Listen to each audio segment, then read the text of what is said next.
Just had a deliverance minister tell me that I need deliverance because I'm telling God's people that they are free.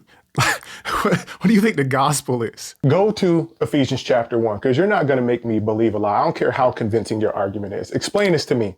In Ephesians 1, Paul prays this prayer. He says he needs the eyes of our understanding to be enlightened so that we may know the glory of his inheritance in the saints.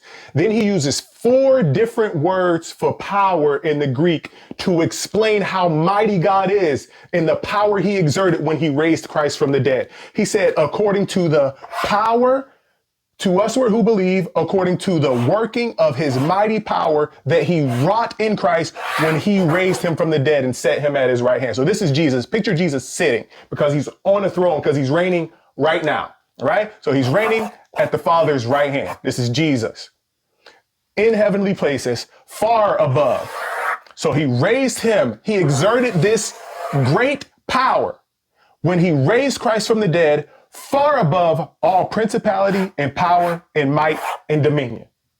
Okay, you got it. And every name that is named. So anything else you can think of, just start listing them. Anything else you can think of, not only in this age, but in the age to come. Then he says, and he put all things under Jesus's feet and gave him to be head over all things to the church, which is his body, the fullness of him that fills all in all. So this is the church.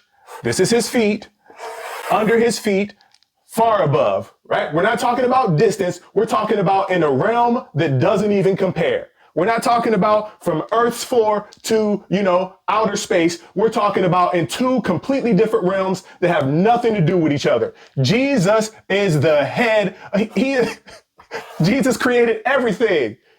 He is resting. He is seated because he is in dominion. The Father raised him from the dead, exerted this 4-fold power, and Christ reigns now. Far above principality, power, might, and dominion, and any name that can be named. And he said all of these things under his feet.